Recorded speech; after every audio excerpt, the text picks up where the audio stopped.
दिल्ली के मुख्यमंत्री अरविंद केजरीवाल ने हाई कोर्ट में अपनी याचिका खारिज होने के बाद सुप्रीम कोर्ट का रुख किया। हालांकि सुप्रीम कोर्ट ने केजरीवाल की याचिका पर तुरंत सुनवाई करने से इनकार कर दिया। इसे केजरीवाल के लिए बड़ा झटका माना जा रहा है।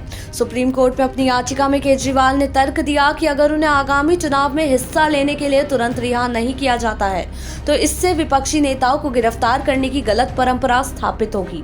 ऐसा कहकर उन्होंने याचिका पर तत्कालीन सुनवाई की मांग की थी।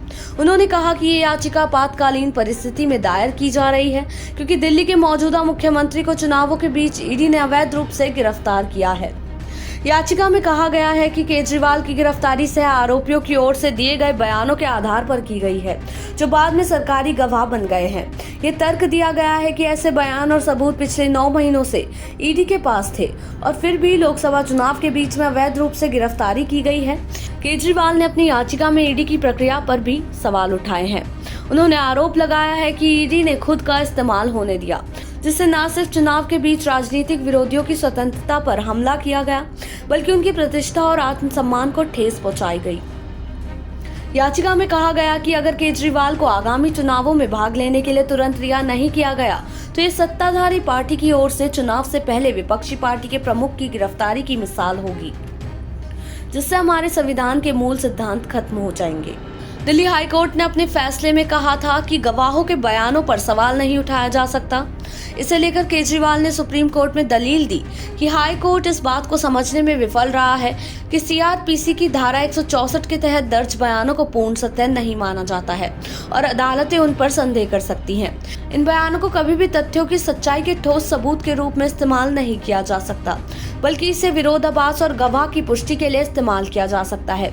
केजरीवाल की याचिका के मुताबिक हाई कोर्ट इस बात को समझने में भी विफल रहा है कि सरकारी गवाह बन चुके सह आरोपियों के बयान को किसी व्यक्ति के अपराध को सुनिश्चित करने के लिए स्टार्टिंग पॉइंट नहीं माना जा सकता है।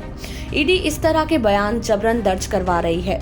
याचिका में दावा किया गया है कि हाई कोर्ट इस बात को भी नहीं समझ पाया कि ईडी ने ऐसे बयान जमानत और दोष मुक्ति का लालच देकर दर्ज किए हैं, इसलिए इन पर भरोसा नहीं किया जा सकता। सुप्रीम कोर्ट में दाखिल याचिका में तर्क दिया गया है कि जिन बयानों के आधार पर गिरफ्तारी की गई है उन्हें 7 दिसंबर 2022 से 27 जुलाई 2023 के बीच दर्ज किया गया है, इसलिए इन पर भरोसा नहीं किया जा सकता है।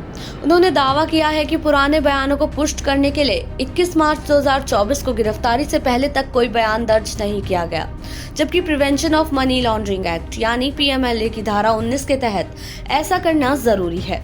21 मार्च 2024 यानी आम चुनाव की तारीखों की घोषणा के बाद केजरीवाल की गिरफ्तारी स्पष्ट रूप से बाहरी विचारों से प्रेरित है।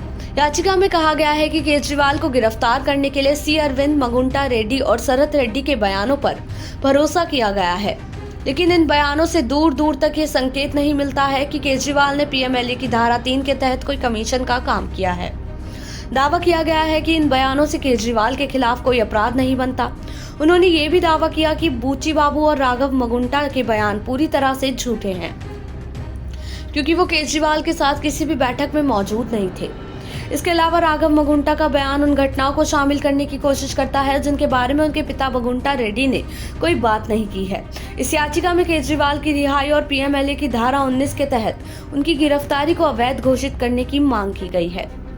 देश दुनिया की ऐसी ही तमाम खबरों के लिए देखते रहे सहारा समय का डिजिटल प्लेटफॉर्म समय डिजिटल।